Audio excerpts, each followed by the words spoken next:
नमस्कार, प्रणाम। मैं हूं दिनेश लाल यादव निरहुआ और हमारा नाम बा कन्हैया की पूरी टीम कल 12 बजे आ रही है छपरा पंकज सिनेमा में। तो आइए कल मिलते हैं आप लोगों से पंकज सिनेमा छपरा में 12 बजे। धन्यवाद। तो जी हाँ दोस्तों, कल दिनेश लाल यादव निरहुआ खेसारी लाल यादव के गांव छपरा जाने वाले हैं अपनी नई फिल्म का प्रमोशन करने के लिए। अब चलिए बात कर लेते हैं, क्या श्वेता महारा के रिंग सेरेमनी में खेसारी लाल यादव गए थे? तो दोस्तों बिल्कुल नहीं। जो भी वीडियो वायरल हो रहा है वो पहले का वीडियो है, इवेंट का वीडियो है, लेकिन खेसारी लाल यादव नहीं गए थे। सिर्फ पवन सिंह गए थे भोजपुरी इंडस्ट्री से। हो सकता है खेसारी लाल यादव शादी में जाएँ।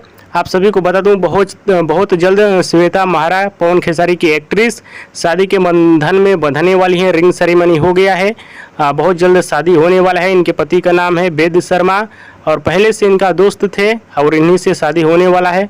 बाकी यही सच्चाई अपडेट है। वीडियो पसंद है तो ज़्यादा लाइक करें, कमेंट करें, शेयर करें।